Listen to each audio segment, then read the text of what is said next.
Gabe Collins, Peter Hartley, Francisco Minaldi, and Jim Crane. Thanks, Rachel. Yeah.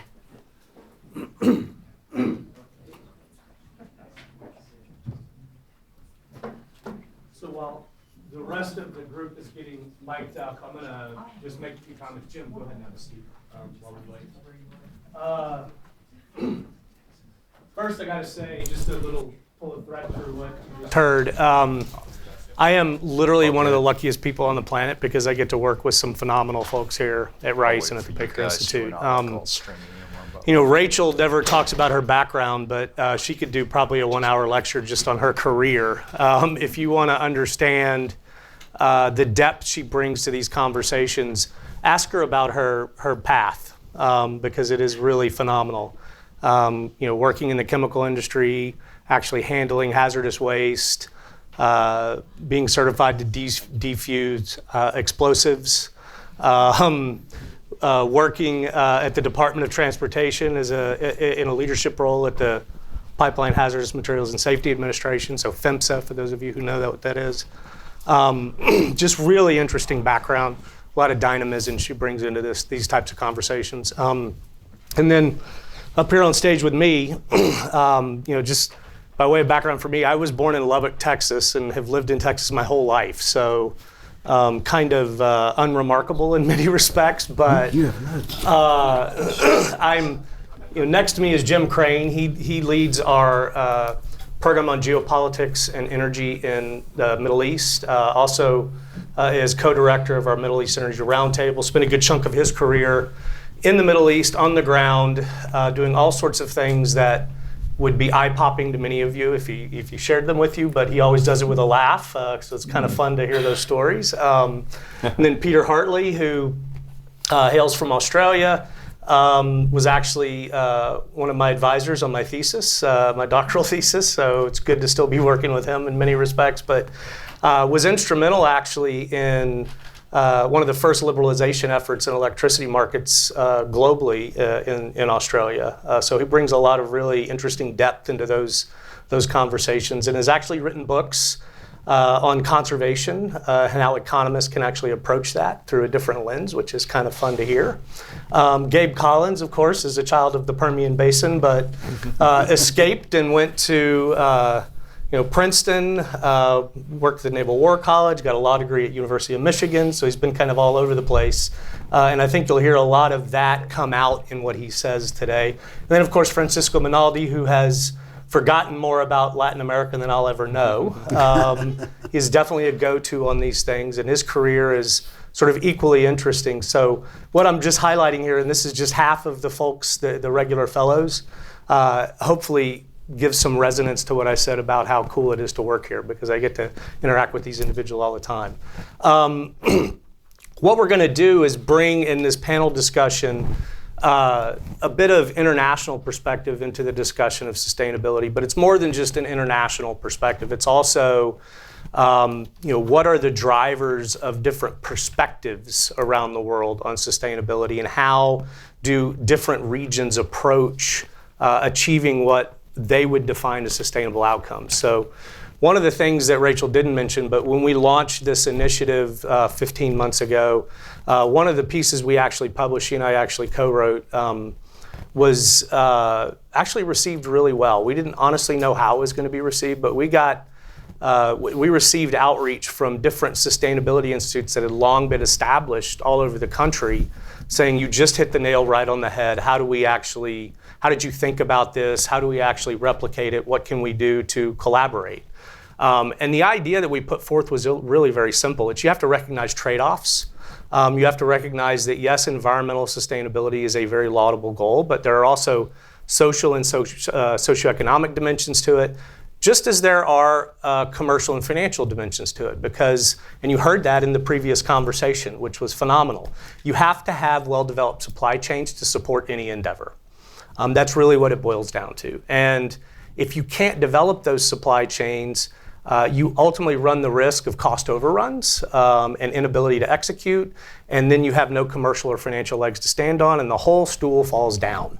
So you have to recognize that all of these things matter in these conversations. So with that, I'm going to actually start with Francisco, and we'll just kind of work down the line. I've asked them each to give a few minutes of opening remarks just to put in perspective their respective areas of expertise. Francisco, of course, focuses on Latin America. Gabe does a lot of work on China, leads our Eurasia program, but also has been doing a yeoman's share of work on water, which is another really interesting environment and sustainability issue that is very relevant in the state of Texas.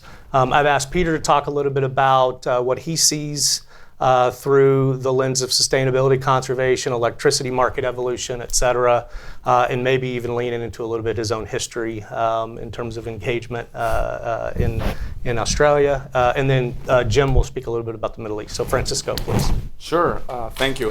Very happy to be here and very interested to participate in such a summit.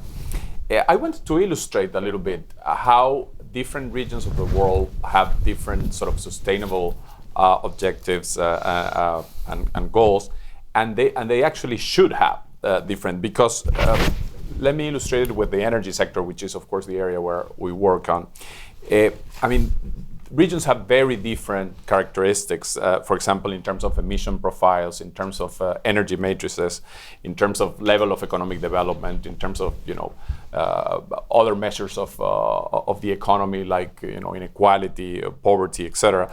And they also have very different natural endowments and even institutional endowments, and all that has a relevance in terms of how sustainability can be approached and will be approached. Again, just to illustrate, Latin America has a dramatically different emissions profile than other regions of the world. It has lower emissions in general, and that has to do with economic development to some extent. But it also has a very different composition of the emissions that the region generates. To give you an idea, Latin America, the average per capita emissions in the energy sector, not in the whole region, but in the energy sector of Latin America, is less than half of the per capita average in the rest of the world. And a lot of it has to do with the fact that 73% of the emissions at the global level, at the world level, come from energy. But in Latin America, only about 44%. And so Latin America is a very different region in terms of the emissions profile. On the other hand, land and agriculture generate about 46% of the emissions in Latin America and only 18% globally. So again, very, very different profile. Part of the explanation has to do with the very green energy matrix that the region has, in particular South America. In South America, renewables represent 70%, and that's not just because hydropower is very important, but also because there has been a significant growth in solar and wind, whereas in the rest, in globally, it's just 38%. So almost double the share of electricity generation in Latin America is of renewables compared to the rest of the world. Other parts of Latin America, like Central America and Mexico, are more closer to the global average. And of course, the Caribbean has a big issue there because they have a very low penetration of renewables compared to the globals.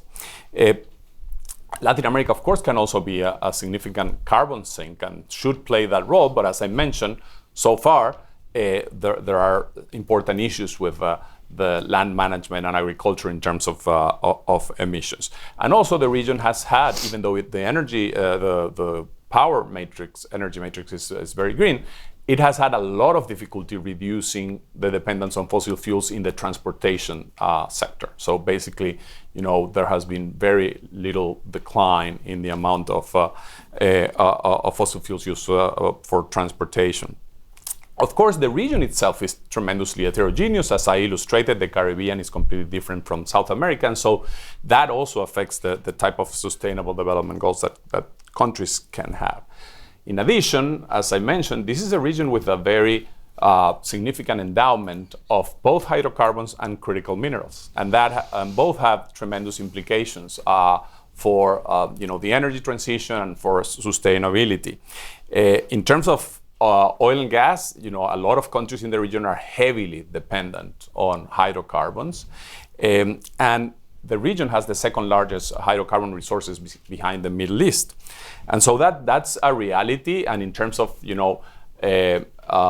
the incomes of governments and the exports generated by the region, oil and minerals have a very significant role to play. In fact, if we're going to be able to do the energy to transition to electrification, we need a massive increase in production of critical minerals, particularly in South America, lithium, copper, for example. But there are tremendous challenges for that to happen, including the fact that a lot of these countries have a sort of a resource nationalist perspective in terms of the way they develop these resources. It's also a big challenge for the region to spend money in terms of the energy transition and sustainability, because many of these countries have significant issues in terms of poverty, development, but also fiscal strain. After COVID, a lot of these countries have been in a difficult fiscal situation, and they keep putting goals in terms of investment in green investments, but many of them fall short in terms of the government spending because of the lack of resources. I think one of the ways in which the region could commit, to advance the energy transition is by sort of earmarking part of the revenues coming from the additional development of hydrocarbons that the region wants to develop and will develop in most scenarios to use for these uses. Finally, I wanted to mention that energy transitions require and sustainability both require a lot of institutional, let's call it institutional intensity, high quality institutions. These are good regulations, good bureaucracies, capable bureaucracies. And this is one of the biggest challenges that the region has. And I think that will dramatically differentiate countries that are really successful, both in the energy transition and in attaining sustainability goals, and the countries that do not. And you see a major difference across the region in this regard. And if you think about it, if it's challenging enough to develop sectors like oil and gas in the region that have very significant rents and are highly profitable, in these other areas related to the energy transition, we actually need even more, rule of law, high quality institutions, etc. Because just to give you an example, if you want to guarantee that a certain region is a sort of a carbon sink, or you want to guarantee that certain area is not going to be there's not going to be a deforestation, what are the institutions that will guarantee that? Or similarly, what are the institutions who will guarantee a good regulation in the long term in terms of electricity pricing or things of that nature that will really be crucial for the development of renewables? And just to end, the region will be a key player in the transition and in sustainability as a supplier of critical minerals, if it's able to reduce land and agricultural related emissions, if it's able to eliminate energy, fossil fuel actually, subsidies, reducing flaring and venting of natural gas, and increasing renewables in the areas in which it's very competitive. Thank you. Thank you. Gabe? You're making me feel self-conscious because your notes are so much better than mine are.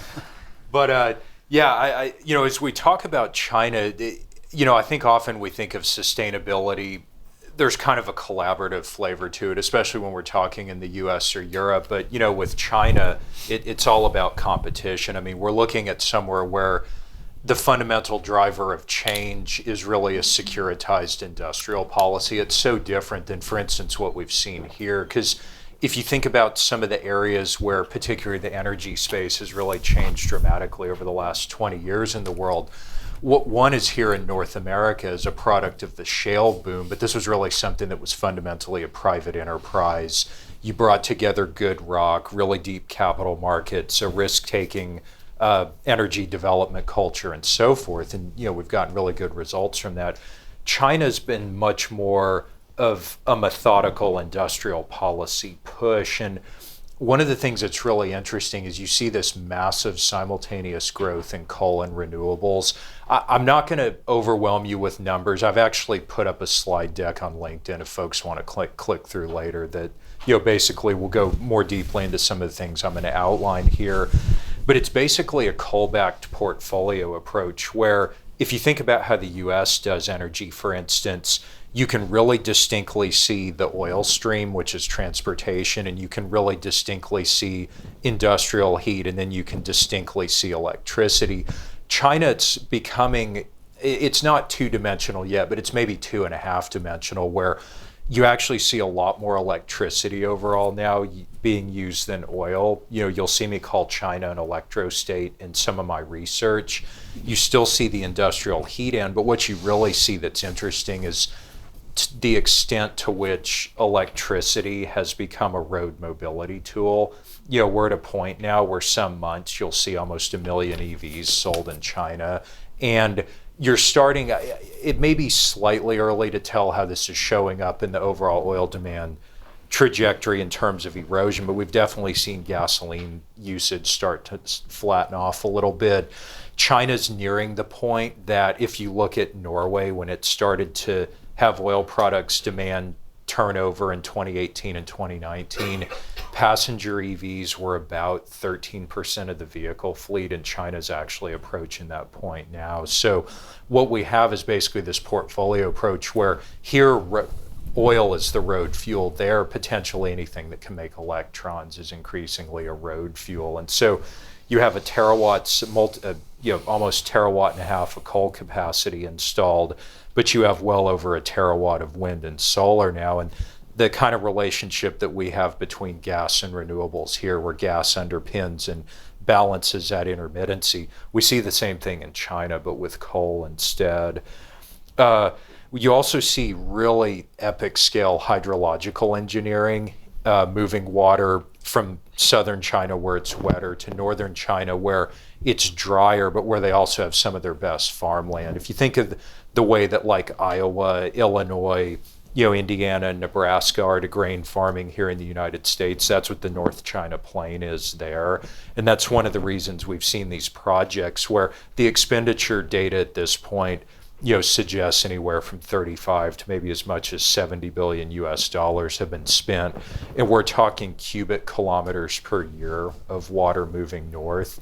And you can actually see some empirical work from scholars in China now showing that groundwater levels have stopped declining in some areas, have actually recovered a little bit. You see where grain crop production has increased to some extent in the areas that are served by these big canal projects. So some really interesting, again, kind of giga-scale hydrological engineering. And the reason I bring that up is, we can talk about energy, we can talk about food, and we can talk about water, but the reality is they're usually intertwined with each other. And kind of to the broader point of some of the sustainability things we're talking about, when you pull on one area, it's not just that moves. Everything is strung together, sometimes in ways that we don't fully appreciate until we start to manipulate them, and you see things move sometimes in ways that are expected and sometimes ways that are very unexpected.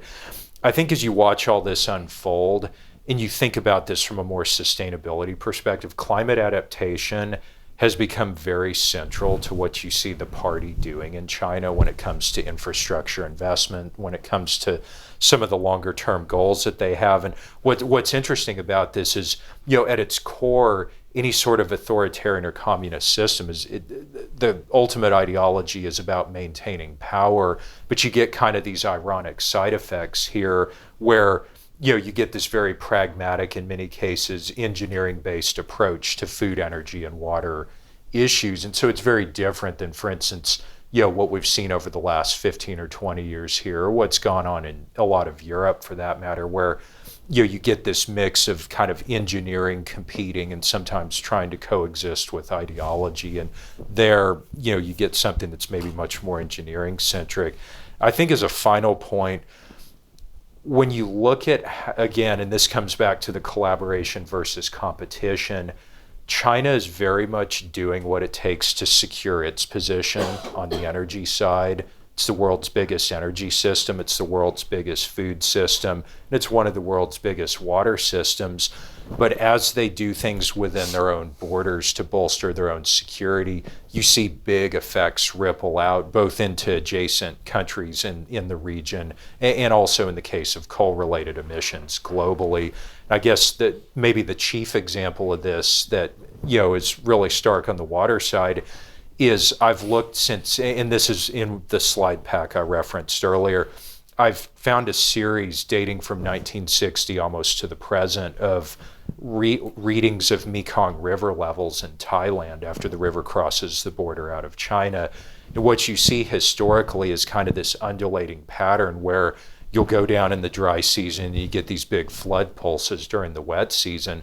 What we've seen over about the last 7 or 8 years is those pulses are going down, down, down. And the reason why is we have big Chinese hydropower projects upstream on the headwater rivers.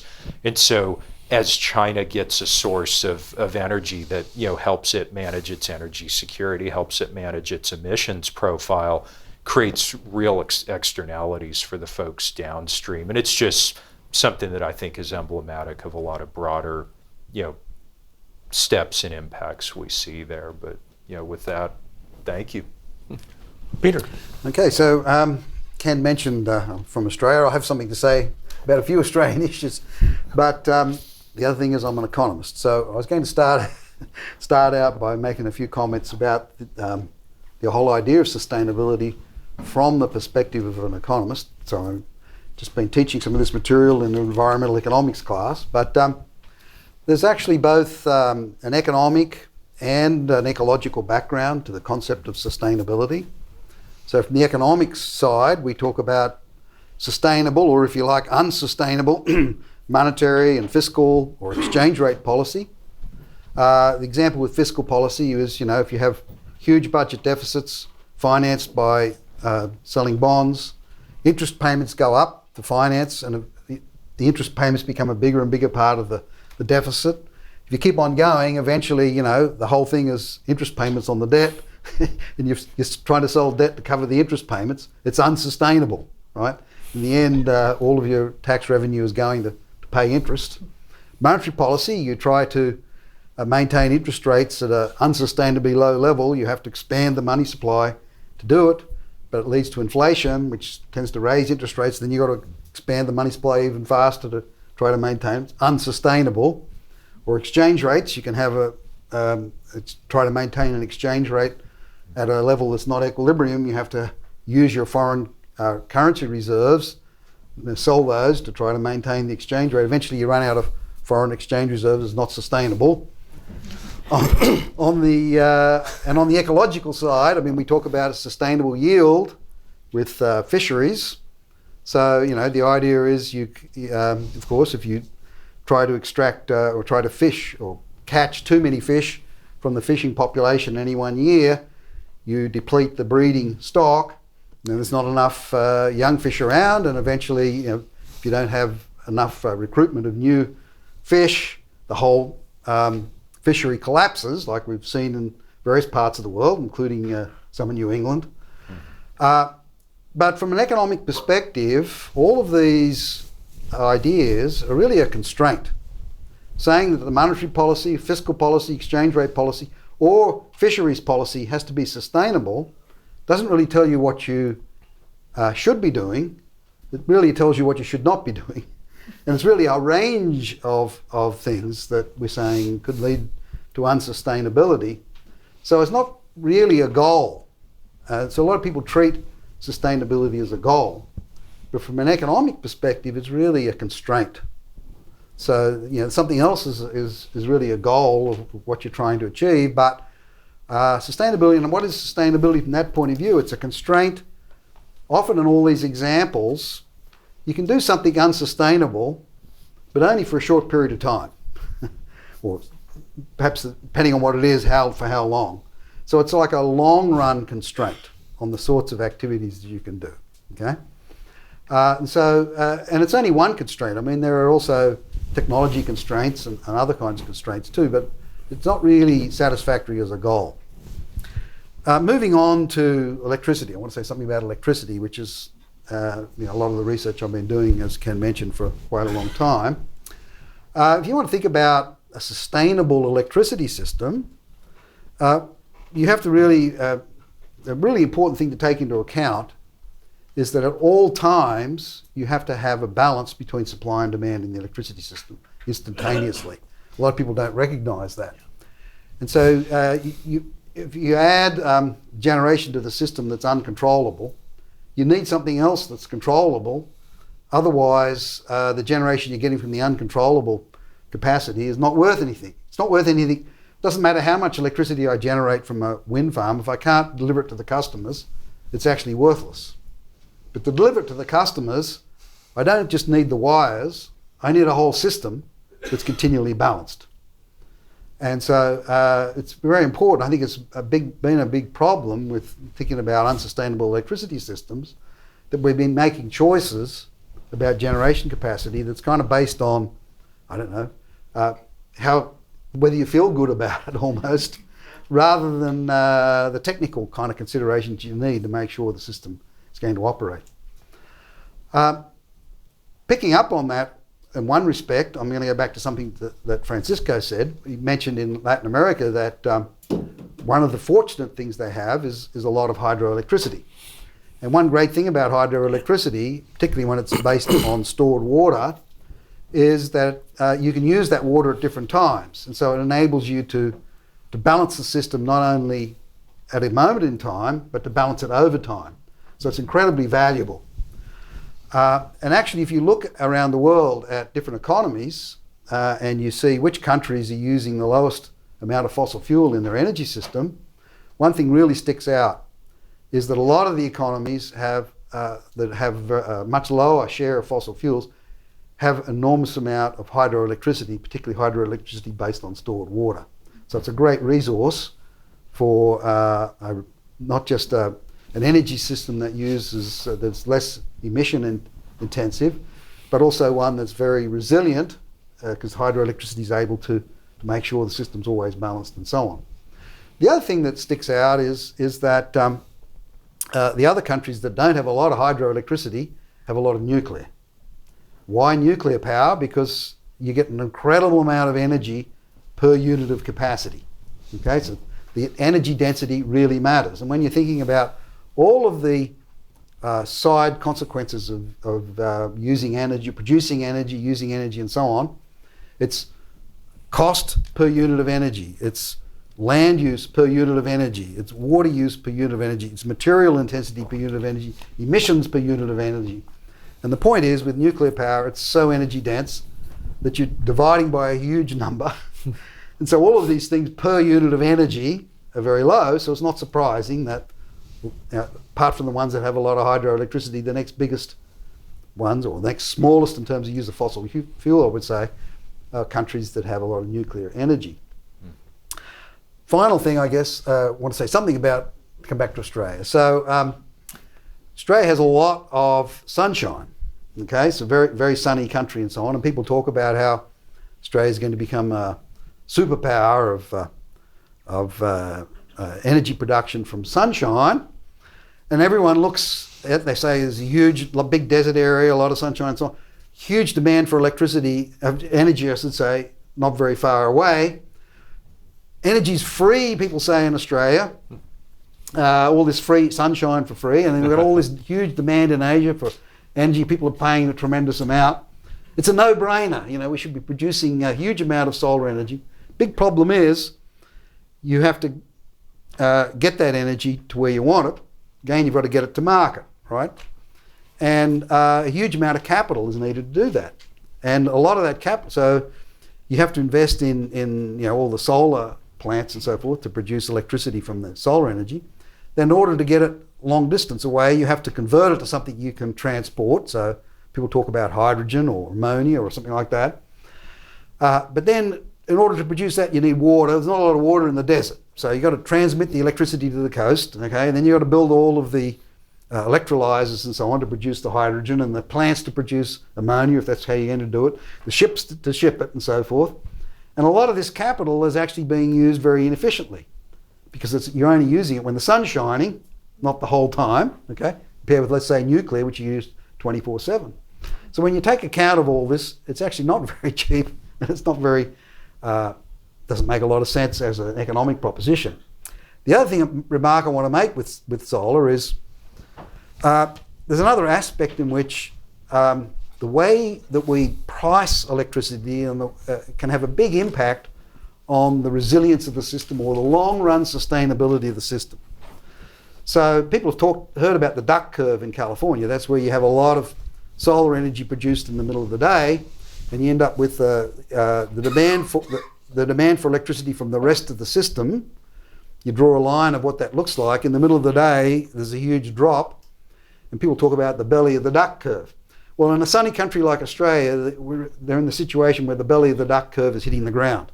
In other words, you're producing more energy in the middle of the day than anyone can consume. And so it's kind of wasted. Now, part of the issue here is that, so I had an interesting experience.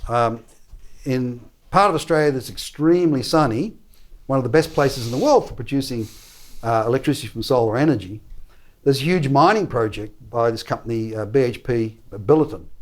And I was speaking to the engineers, and I know that they generate their electricity from natural gas. And I said to the engineers, have you ever thought about producing electricity from solar instead of natural gas? They looked at me and they said, what do you think we are? Bloody idiots? Using the Australian terminology. Of course we looked at it. They said it's very easy actually. You just compare the capital cost of the solar plant with the savings in gas costs, because you need the same capacity anyway when the sun's not shining. And it's just not worth it. Well, so about a month or so later, I took a trip to this part of Australia, and as we were landing from the plane, I looked out, and there were all these houses that had solar panels on the roof. And as you're driving into town, you see that a lot of these solar panels are shaded by trees, and a lot of them are very dirty, and they're pointing in all sorts of directions, you know. Whereas the BHP Billiton ones would have been industrial scale, tracking the sun, high quality panels. And the ones on the roofs are doing exactly the same thing as the industrial ones would do. They're just replacing natural gas, because the whole power system's natural gas. You don't have any water, don't have any hydro, very flat country, can't use hydro. The whole thing is natural gas.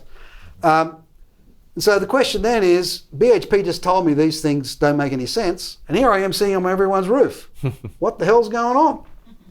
And your first question is, oh, well, it's subsidies. Well, no, the BHP panels would have gotten subsidies too, same subsidies, right? It's not that. What's going on is the people who put the panels on their roof are comparing the cost of the panels not with the gas saving, which is actually what they're doing physically, but with the retail price of electricity. And the retail price of electricity includes a lot of fixed costs that are charged on a per kilowatt hour basis.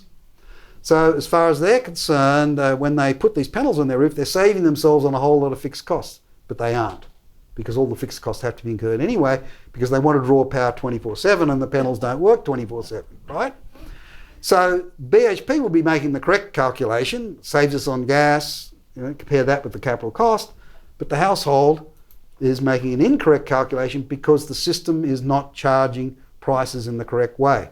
Bottom line, sustainability or resilience or whatever also depends on the economic infrastructure, the economic environment. Are you pricing for things correctly to give the correct signals?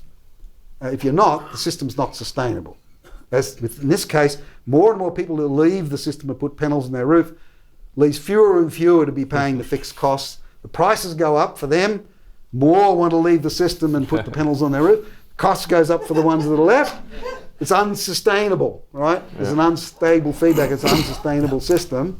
Eventually, something has to happen to force a change. But the point is, unsustainability is not just a physical thing. It also depends on prices and the pricing mechanism and so forth. So a couple just quick points just to pull a thread through before I hand it to Jim, because I'm going to set him up too for something. Peter mentioned fiscal and monetary policy and exchange rate policy. If you want to see a real world example that happens roughly once every decade, talk to Francisco about Argentina. It's pretty remarkable how you see unsustainable policy at work there. With regard to the electricity system and how it must balance, Peter referenced some really interesting points about energy density. I'm going to encourage you all to go to our website. There's actually a nice infographic that Meow Meow Rimmer and Elsie Hung helped me develop called Energy's Balancing Act that sort of goes through some of the different constraints that you see on different resources that are required to deliver electricity. We often only think about fossil energy or the depletability of what's a mined resource, but in reality, there are resource constraints in every dimension. Even with a renewable resource, you run out of land, right? So you have to consider that as a resource too when you're thinking about sustainability and pricing and siting and everything else. So a lot of trade-offs that ultimately come into it. The other economic issue, which I know Jim has done a tremendous amount of work on, has to do with subsidies. And I know he's been looking pretty heavily at subsidy reform in the Middle East as a way to promote efficiency and conservation, leading to a better allocation of natural resources. So I'm going to hand it over to you, Jim, because I know you're going to dive into that as well as other things. But Yes. So, wow. Well, thanks. Yeah, lots to unpack here. So I had well, let me talk a little bit about sustainability in terms of in the subsidy conversation, right? So, actually, I had the word sustainability, in my PhD title before I even got here, or started talking about it with folks here at the Baker Institute. But it was economic sustainability that I was looking at because, at that time, this was, in the early, sort of late, 2009 to, 2012, 2013 timeframe. The countries of the Gulf, the oil exporting countries of the Gulf were consuming ever greater amounts of their chief commodity export of oil, right, at home, and their oil consumption was going up. Some years as much as 9% a year, right? So your little rule of thumb, 7% growth annual growth, doubles in 10 years. So they were, some of these countries were doubling their oil consumption, over a decade, and they were pretty much maxed. Most of them had maxed out their consumption of natural gas that they use domestically in the power sector. And then Saudi Arabia and Kuwait were also actually in that time the UAE also burned a lot of oil in their power sectors. And the amount of oil they're burning at home was being sold at really, really low prices, right? So like $5 a barrel, and right across the border, they at that time oil was about $100, right? So they could get $100 a barrel. So I was arguing this is unsustainable, right? That something's going to have to give. And my thesis basically predicted a whole bunch of subsidy reforms that kicked off in 2014 when the oil price started falling, and one by one, those countries started raising energy prices. Electricity prices were the ones I was looking most closely at because, and especially residential electricity, and especially for citizens, right? Because you could get interesting information on the social contract in these countries, right? The electricity, cheap or free electricity, was supposed to be the thing that was, the source of political support, right, for these ruling families, these autocratic tribal ruling families, was through social welfare benefits like cheap or free electricity, and the theoretical. In the literature, basically, the arguments had been for years, for decades, that these governments can't take these things away because that's where their political support is. It would be like taking away the right to vote in a democracy. And I basically was looking at the trends and saying, well, they're going to have to take it away because it's unsustainable, right? And it can't continue in this way. And lo and behold, they did. They started rolling them back, and you saw especially on the residential side, the electricity demand start to come down. Saudi Arabia was a pretty good example of that. The power demand came down. So, and these countries, at that time, it was about probably 99% of their power was based on fossil fuels. Right now, that's starting to change now, where they're getting a bit more renewables in the mix. It's growing. That renewables are growing pretty quickly in some of those countries. There's a bit of nuclear power, so the UAE's got 4 now brand new reactors built by a Korean consortium that are now all fully producing power, sending power to the grid. Iran's got a couple of nuclear power reactors, but there's not much else really. There's just it's mostly oil and gas over there. So that's kind of where I started. But also want to look at some of their so climate is having a big effect on these countries, and climate change. These guys have some really difficult trade-offs. For oil exporting countries that that are using oil as their overwhelmingly dominant source of funds for their government budgets. Threat of the energy transition to them looks like a threat to these governments, but also they're on the front lines of the climate damage, right? So we're seeing some crazy high temperatures in that area. Kuwait set a record for that hemisphere of almost 130 degrees. Kuwait and Iraq, 129.2 degrees Fahrenheit, right? So this is tough. That's a warm day. So so now they're having power outages in the summer because the peak load is beyond generating capacity. And so, when it's 130 degrees, your power is a life support system, right? So, the trend in warming is dangerous. So these countries really need some climate success, but they want climate success to be kind of a nuance, right? And it's a really difficult, sort of trade-off here. They want, if you think about Biden and Trump climate policies, how they've swung, pretty far in each direction. These guys would like to have something probably, I would guess somewhere in between the two, right? So they want to be able to continue to export oil and gas. But they also want to reduce CO2 emissions at the same time. It's kind of a difficult combination, but for them, I think where they'd like to see more emphasis is on some of these difficult technologies like hydrogen and so blue or green hydrogen and ammonia, converting it to ammonia for export and capturing carbon and storing it underground. For them, I think if the entire world electrifies via nuclear and renewables, that's where there's no more fuel in the supply chain. That's not a good outcome for them. So they've got some really strong attributes for hydrogen and for carbon capture. They've got a lot of vacant land like Australia does. It gets lots of sun. That's pretty close to where their load centers are in their cities. They've got fantastic gas reserves that can also be converted into hydrogen. They've got great subsurface geology that's right near where their emissions are, and right near where they're where they can make this make hydrogen. Their emissions, by the way, are clustered in these really compact industrial zones where all the desalination, all the power generation, all their their aluminum plants and glass plants of fertilizer and petchems plants.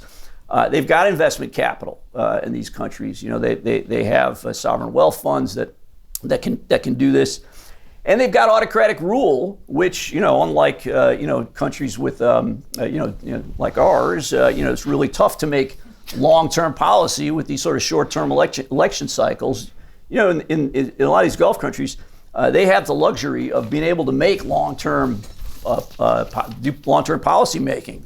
And then they like it because it's a great hedge, especially with hydrogen. Sort of demand is sort of the reverse correlation between oil and gas demand unabated and hydrogen demand. So the IEA scenarios that show the most climate action where oil demand falls the most are the scenarios where hydrogen grows the most, right? So it's for them it looks like a nice hedge. So a lot of enthusiasm, but it hasn't translated as yet into a lot of offtake contracts yet, export contracts for hydrogen. They're still working on it. There's a couple of interesting nuggets, though, I can share. Oman, the country of Oman, not a very big oil exporter, has developed a kind of almost like an oil concession model for hydrogen, where they'll lease concession blocks to companies for like 50 years. and you don't get any subsurface rights. You just get access to the surface, to access to as much solar radiation or as much wind as you can from that site, and then you can make hydrogen, and you pay a royalty to the government for exports. There was one interesting proposal there that's almost at FID yet, but hasn't quite gotten final investment decision, with a steelmaker in South Korea, POSCO, that wants to decarbonize its steel operations using hydrogen from Oman, and then it'll go into Korean cars, right? So it's expensive to decarbonize steel, but the steel input to a car, the additional price on a sticker price on a car is not so heinous. And so that their thinking is that these Korean vehicle exports would be able to get through a carbon border adjustment a mechanism without so much of a penalty. Other interesting things in the Middle East is that we know there's a big glut of Chinese solar panels right now. There's overcapacity in Chinese solar panel production, and tariffs here and in other countries on them. So some big power developers in the Middle East have teamed up with some of these Chinese panel manufacturers and started to build big renewable arrays in developing countries that hadn't yet been touched. Right? There's a lot of the non-OECD countries have high cost of capital, where these low margin businesses aren't really profitable enough. But these the Gulf countries have done the financing for it, taking away some of that capital risk, and they're developing really big renewables arrays in places that don't have them yet. Sub-Saharan Africa, North Africa, Central Asia, and the Gulf countries kind of look upon this almost like it's a form of development aid, like a development assistance. I mean, they expect that their companies to make a profit. But they look at it as a form of soft power, where they're willing to take on some of the risk and provide the capital at a lower price, develop these relationships in countries that don't have enough. These are usually places that are energy poverty or energy poor. So it's providing carbon-free power, preventing some lock-in of other higher carbon sources in these markets, and providing them some soft power. And I guess I might wrap up by talking a little bit about the economic diversification in these countries, the oil-producing countries. I guess to cope with climate action, these guys they know they need to have more diverse economies, right? The IMF, the World Bank has been telling them this for a long time, but now the climate has kind of finally really gotten them moving, and there's a really big push for economic diversification now in these countries. Part of that in Saudi Arabia is through the change in leadership there. Huge new social freedoms inside Saudi Arabia that have led to a whole bunch of commercial opportunities, right? So just massive investment in entertainment business that wasn't available before 2015. Tourism, all these new cities, industrial cities or tourism-based cities and plants, massive new housing developments. But they haven't been getting a lot of foreign direct investment, for a lot of these giga projects, as they call them. Some of that's due to sort of transparency and rule of law issues and some institutional shortcomings. But in Saudi Arabia, there's a thought that these types of investors aren't as risk averse as oil and gas investors, and they don't like conflict that is sort of omnipresent in the Middle East, and so the Saudis would like a bit more calm in that part of the world. They saw what happened when especially vis-a-vis Iran, right? So when Trump won, cranked up the tariffs on Iran. And when Iran wants to strike back against the U.S. or Israel, it tends to strike across the Gulf at Saudi Arabia or the UAE. So I think there's some worry that this current phase of ratcheting up conflict with Iran could basically torpedo the diversification plan in the Middle East and in the Gulf. So we're seeing more collaboration, trying a really strong, deliberate attempts to kind of lower the temperature with Iran. The Saudi defense minister was in Iran meeting with the supreme leader just last week, and so I think they'd like to lower the temperature so that foreign investors will come in. They won't be spooked by the threat of conflict, and that so in this case, sustainability requires political stability, requires foreign direct investment, and some economic diversification to be able to progress in the Gulf. Great, thanks. I think we touched a lot of bases. What I want to do now, I have questions, but I want to give all of you an opportunity to ask a couple of questions. If you have one, raise your hand, and we'll be sure that a microphone gets brought to you. So right up here in the corner, yeah. Dr. Medlock, Doctor, first of all, thank you so much again. I'm such a huge fan of you and the Baker Institute. And once again, this Sustainability Summit is just a prime example of the greatness of Rice University and your institute. I just want to thank you so much. There's so many ideas that are flowing through my thick head of mine. I've had the privilege of working in Zhongguo in China many times. I love the Chinese people. I also work in Asia, Southeast Asia, and as you spoke about the dams that China have produced and built along the Mekong, upper Mekong, there's huge impact in Southeast Asia about the sustainability of that progress by China. Also, as I understand it, there is a dam that is projected to be built in Tibet 3 times the size, or twice the size, of the Three Gorges Dam. And apparently the energy that would be produced by that dam is sufficient to sustain Germany. Do you have any thoughts about the sustainability of China's unilateral progress? And without being disrespectful to any of our Chinese friends, that whole initiative of their hydropower for the purpose of helping China, but with the detriment of the lower areas that are going to be affected.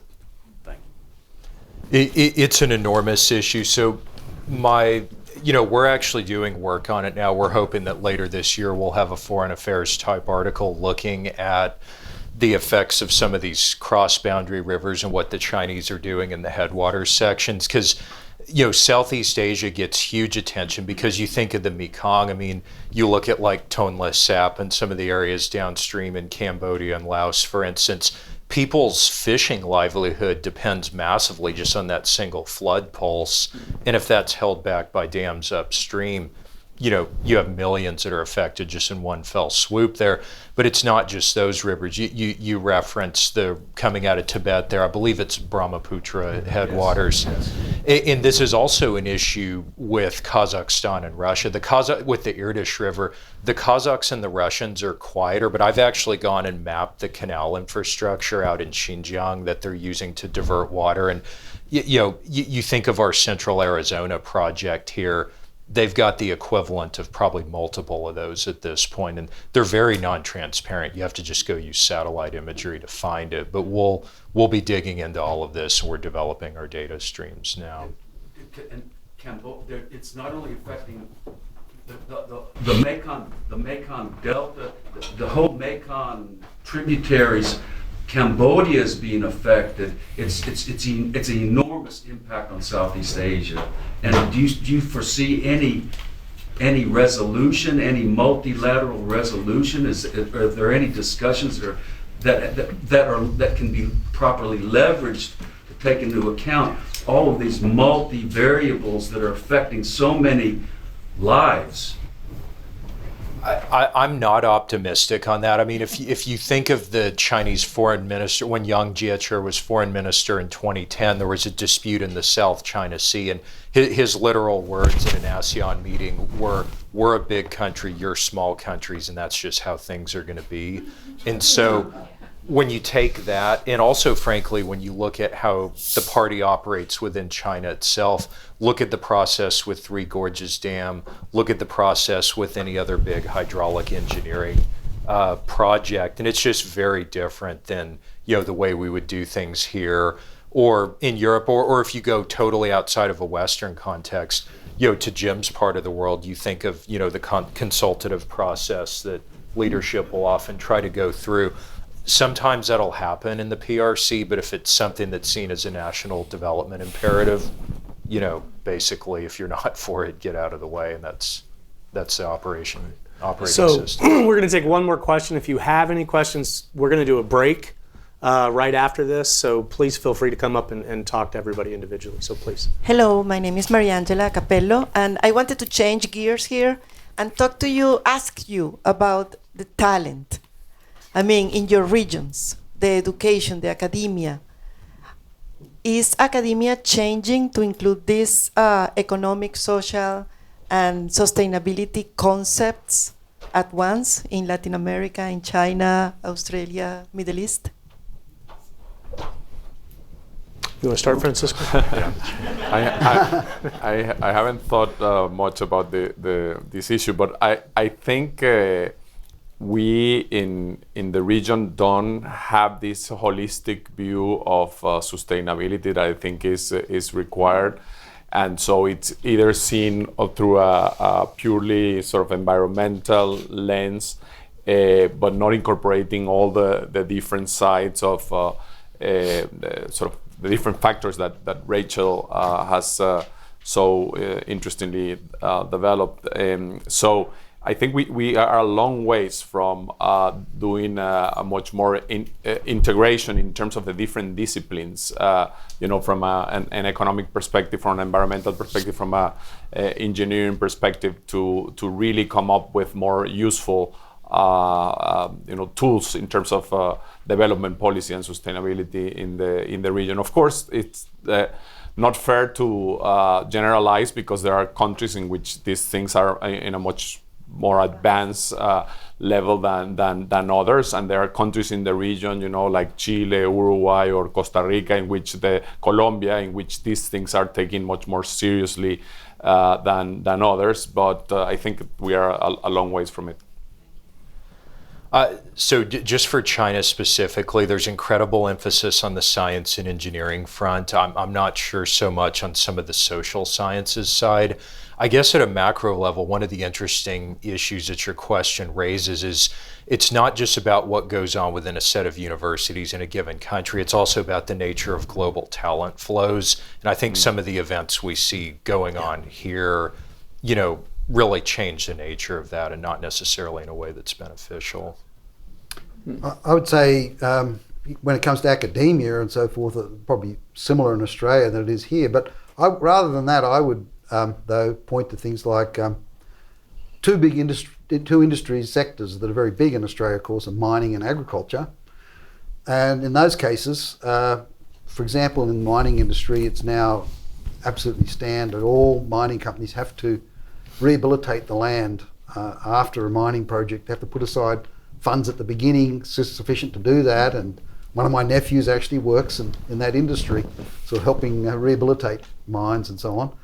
And then I grew up on a farm actually, but in the farming agricultural industry in Australia, they have what they call the land care movement. So a lot of farmers themselves voluntarily join these land care movement associations, and they talk about the sorts of activities they can undertake to maintain the water quality and soil quality and the natural native vegetation and so on and so forth, and recognising that a lot of these activities spill across from one farm to the next and so forth.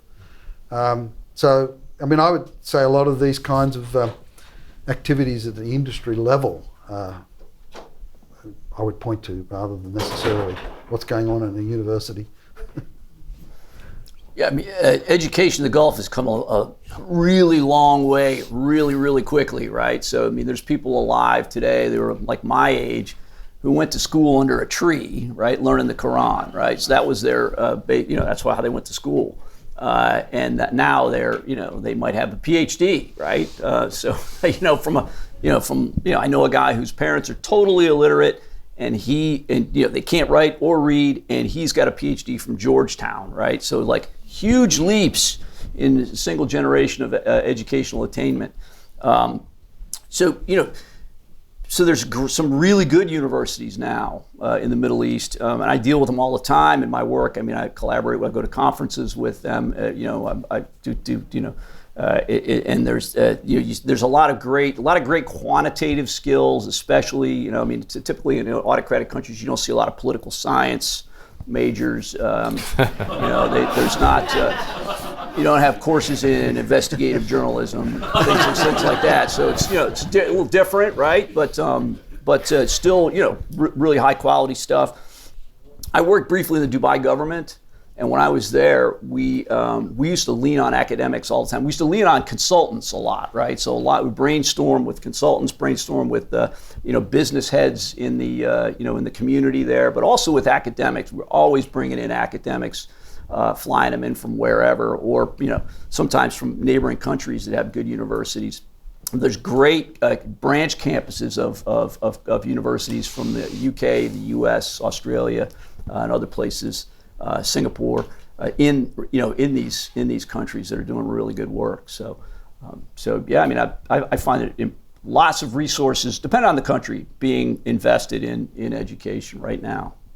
So I'll finish the answer to that question with a bit of a personal story. The first part of this is we have recently signed memorandums of understanding with the government of Iraq, their Ministry of Higher Education.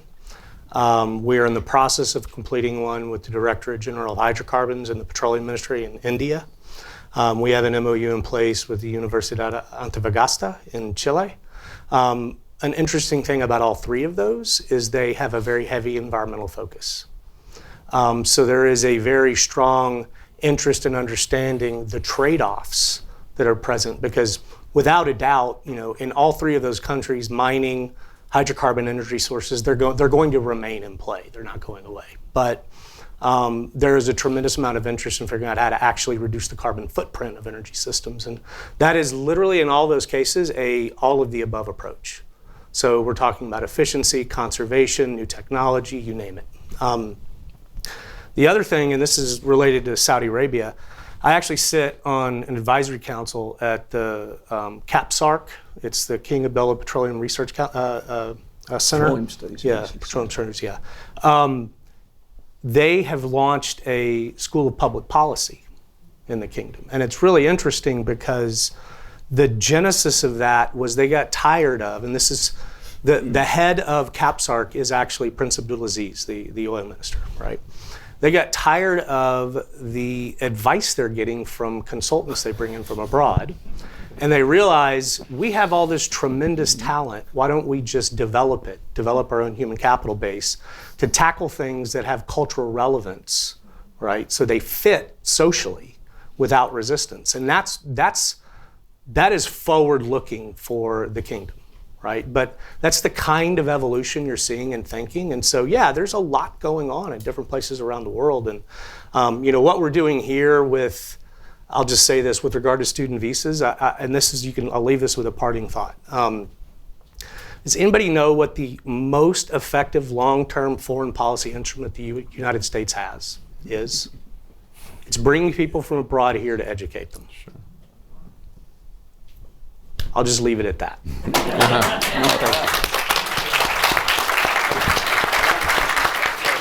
that's all right. So we're going to cut the break to 10 minutes so we can get back in here and try to get closer back on time.